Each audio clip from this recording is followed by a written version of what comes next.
Inspire Kids। ये कहानी है कोको की, नन्हे प्यारे कोबरा की। पर उसे मत कहना छोटा, क्योंकि वो खुद को समझे है जंगल का बहादुर, खूंखार और सबसे बड़ा हीरो।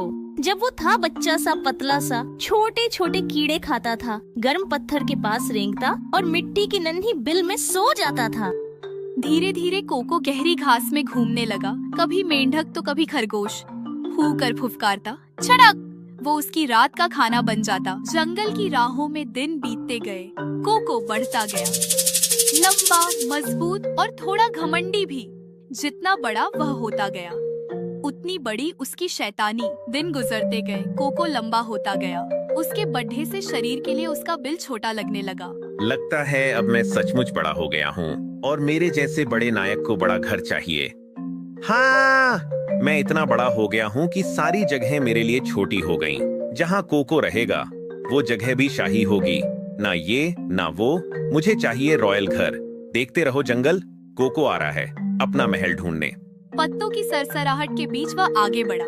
कोको को अंदाजा नहीं था कि जिंदगी का असली रोमांच यही आने वाला था। बहुत खोजने के बाद कोको अचानक रुक गया। आहा, यही है कोको का महल। देखो देखो, कितना बड़ा, कितना शानदार।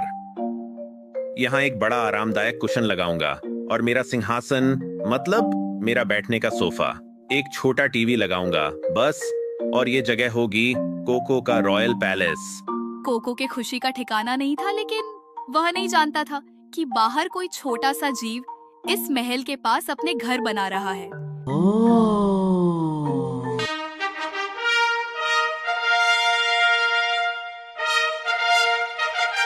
ये क्या, मेरे महल के सामने ये छोटी छोटी चीजें क्या कर रही हैं? इतनी मेहनत से जगह ढूंढी, क्या ये जानते नहीं इस जगह पर कोको रहता है। कोको, जंगल का हीरो। अरे तुम छोटी रेंगने वाली चीजें मेरे घर के सामने क्या कर रहे हो? चलो हटो यहाँ से, अभी के अभी। कोको का किंगडम है ये, समझे? भागो, वरना मैं तुम्हें यहाँ से उड़ा दूंगा। अरे कोबरा, ये जंगल सिर्फ तुम्हारा नहीं है, हम भी रहते हैं यहाँ। ये हमारा घर भी है और हम नहीं भागने वाले। तुम हमें भगाओगे? पहले हमें छूकर तो दिखाओ।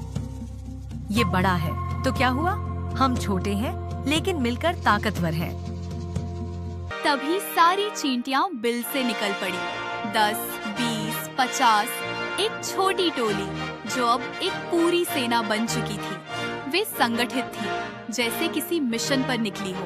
पहले कुछ छोटी सी चींटियां आगे बढ़ी, फिर थोड़ी ही देर में दर्जनों चींटियां कोको के शरीर पर ऊपर नीचे, पूंछ से सिर तक चढ़ती गई।